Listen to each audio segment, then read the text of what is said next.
Come stand over here, Zandy. Is Zandy and Frank? Can you see? Yep. Okay. It's good. It's good.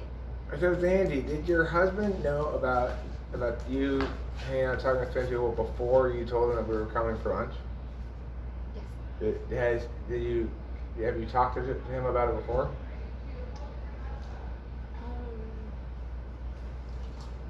I think when you guys first called me, I let him know that it might be a possibility. I wasn't sure. No, but I mean, had you talked about talking to Spanish people prior to this? I think I might have shown him like a video or two. Did he ever ask, like, what are you always doing over there on the computer? No. Is he on the computer a lot too? Yeah. Yeah. So it's worth noting that this is the second ISTJ ENFJ couple we've met this trip. On this trip. And if we cover a little ground, we cover over there. I'm afraid we're not going to be able to use that because the audio is going to be bad. Plus, it's going to have that music. Yeah. So, how do you think the SINITEFE combo works then for you? Ooh, that's a very broad question.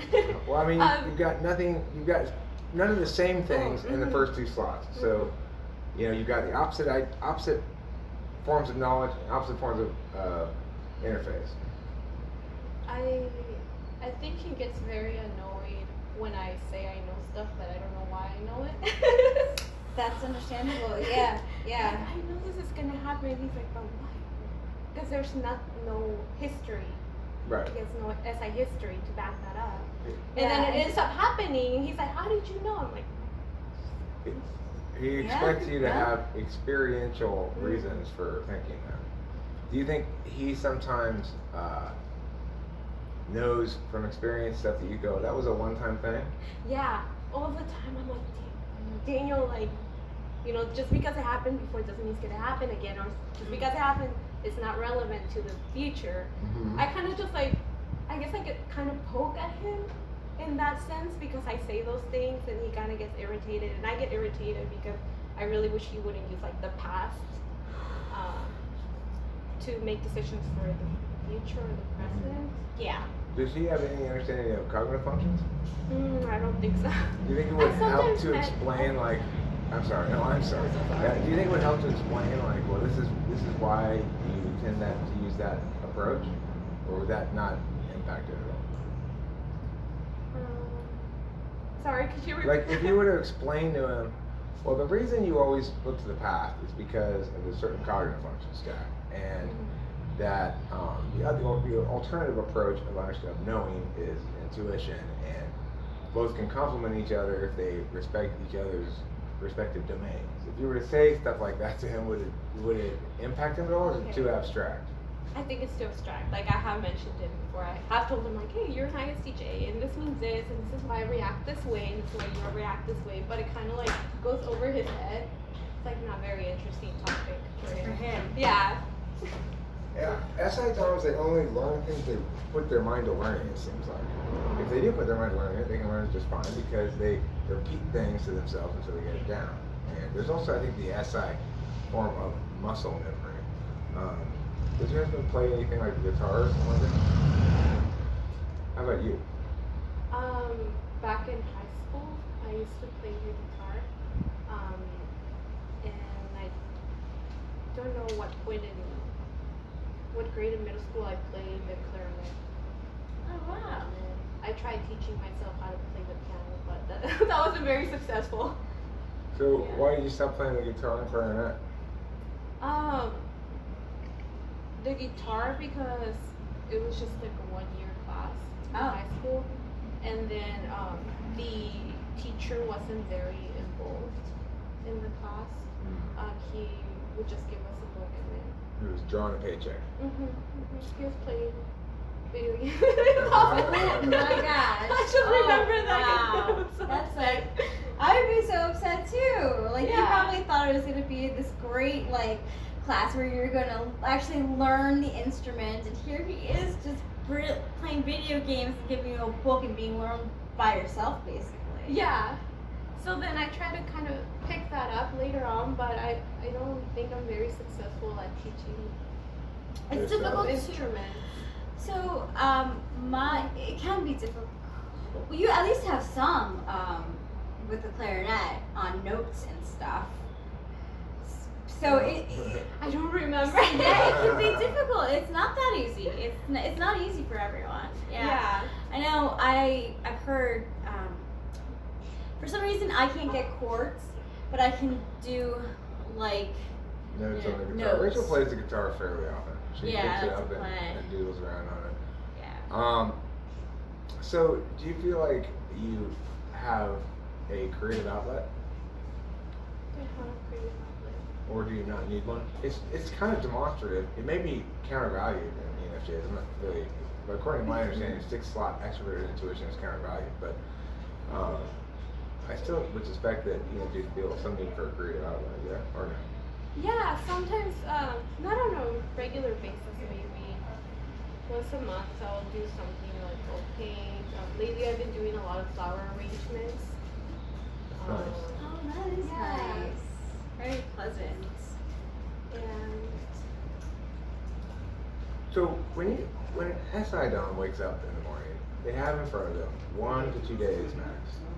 In other words, they have a very clear understanding of what they're going 9 o'clock, 10 o'clock, 1 o'clock, right? What do you think the equivalent to that is for an NI tool user, and or explain your relation? Like when you wake up in the morning, what goes through your head?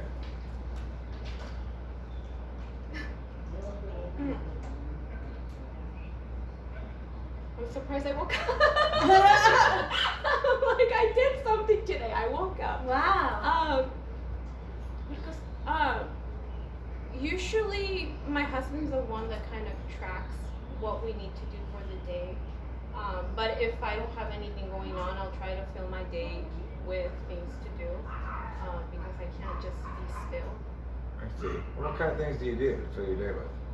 I'll go on walks or we'll go riding our bicycles on the river walk. What else? Or I'll go out for a drink, or I'll try to make plans with my friends. I see. And do you find that just going out and doing stuff is very gratifying in and of itself? Or not? What do you do when you're stressed out and tired of being FE and ISE? And you're tired of doing an FE and knowing how to do an FE. When you're tired of that, what do you go to? When you feel burnout, not yourself, just like, I need a break from me for a moment.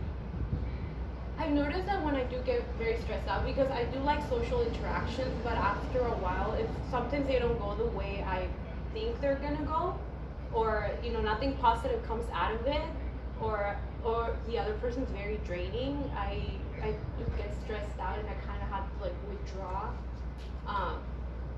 What makes a person draining?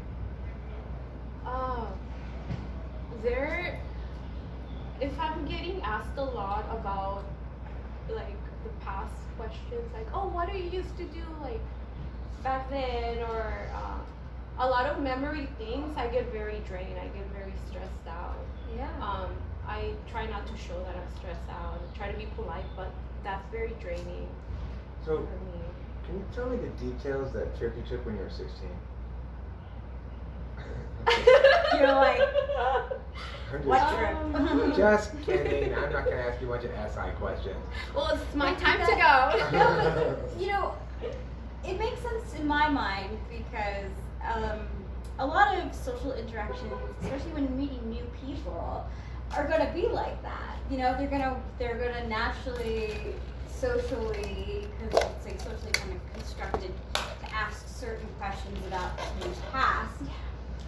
And being around a lot of different people, that will increase the amount of time that you're going to be using that FE. So, your battery is going to go low on that sometimes, even though it's the most natural thing for you. Yeah, and I try to be polite and I try to answer. Sometimes I kind of just, even if I don't remember, I try to fill in. Yeah. at least I'm not sure if it's accurate, but I'll try to fill it, just kind of keep the peace. So do you Yeah. have a concept of which type is most likely to ask you this kind of SI questions that you don't like to hear in find training? ESFJs. ESFJs. Okay. ISFJs are a little bit more cautious around me, but ESFJs, they must know. I think It's very Yes, appealing yes, to them. Yes, that's when I was explaining to you about like different parties. I was thinking about how ESFJs can be very much like that, and because they throw a lot of social events and invite a lot of people to social events. So I feel that. I feel that as well. I've noticed also like ESTJs and ISTJs. I mean, Yes. it makes sense, but Yeah. they like to know like what you're doing for work, how much you're making, and then they'll just. Right. And then they'll give you a lot of advice, like, oh, your hair's so dry, you need to do this, need to do that. And I'm like, I'm barely making it, I don't know. Right. Yeah. Yeah. Right. Yeah. ESTJ is like you to define yourself in terms of who and where you're useful to. You know, like where are you useful, to whom are you useful, and what are your plans about your future utility to others?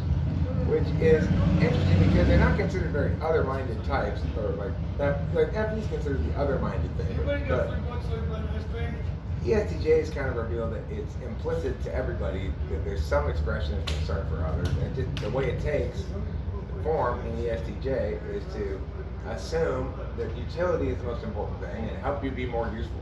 Yeah. It can be quite irritating, especially the NFJs. So okay, since she described the type of person that she finds most draining. Rachel, in contrast, what do you think INFJs find most draining?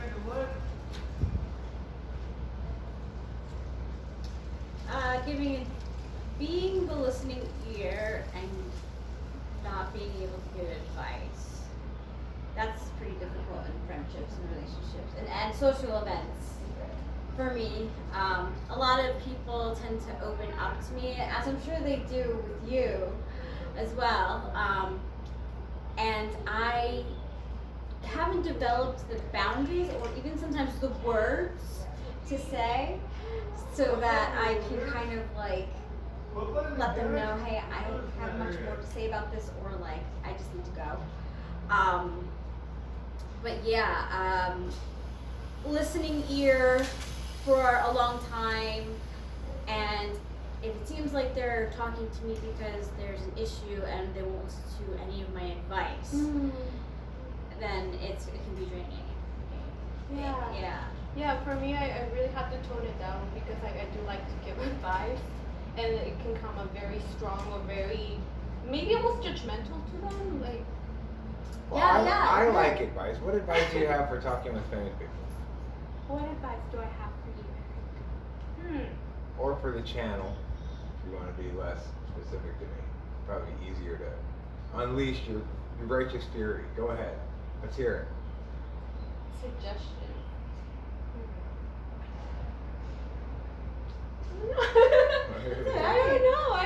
I don't know what. Well, what do you like about the channel? A lot of information. It's very. You're very knowledgeable. And, Turn this way so you get the sound of you over here. Oh, I'm sorry. Don't come too close or we won't get you in front, but just turn towards it so. Oh. You can come a little closer. Yeah. Are we Right good? there, right there. Right Good there. here? Yeah, you're good right there. Good. I think what I've really appreciated about your channel is that before coming across it, I was having a lot of issues with people and I didn't understand why. So I would beat myself up a lot because I'm like, why am I this way? Why am I a fish out of water? Like, how come I don't fit in? And it's kind of weird because I feel like I do fit in anywhere, but at the same time, there's like this disconnection. And Had you heard from people in the past that you shouldn't care what other people think? yeah, I've heard And that. how did you respond to it in the past? Ooh, I think it slightly irritates me because you should care what other people think. At least, Was but there not. ever a time when you believed that there's something wrong with you because you did care what other people think, or did you always know that those people were full of shit? Well, I think growing up, I thought it was my problem. Like, I was the one that needed to fix myself. I wasn't the one that needed to reinvent myself, like change things about me. As I've gone older, I realized that sometimes, I'm not the problem, it's the other person. But I still feel like there's something in me that needs to change. I think that happens to almost everybody because people are raised and go to school in environments where there's no understanding, there's no map to explain how people are different from each other and to explain why this person seems so bad at Mia and so good at Mia. And, it's like what seems, for a teacher who doesn't know anything about cognitive functions, they go in and they go, well, these things are easy to the teacher and these things are hard. And they go, you don't understand why this kid cannot just even do this very basic thing. You're obviously not trying hard enough. Being completely unaware that they probably can't do it at all, or it's polar or something. Right. Right. That's how with a teacher who doesn't understand the cognitive functions. Yeah. Yeah. Oh yeah. Of course. Whereas if you have that map and then you're talking to people, you go, you probably shouldn't care too much what other people think because your FI in the tool function or first slot is probably not going to do you much good to care what other people think. Rather than people in general shouldn't care what other people think. FE people should care what other people think. In fact, they unavoidably do. So it's like without some framework, all these various little pieces of wisdom or advice end up harming like half the people who internalize it. Right, exactly. And there's a lot of videos out there that say, you should not give, even just like a fuck about people. Right. And it's like, sometimes you should. Sometimes caring is really a good thing. And caring leads to compassion, which I think overall can lead to a lot of good things happening. So, I think that's a big strength in ENFJs to be able to see that and the importance of, you should care about it. There's a reason for that. Definitely. And there's a fine line between like caring what they think and actually like faking it. Like when I try to, how would I say this?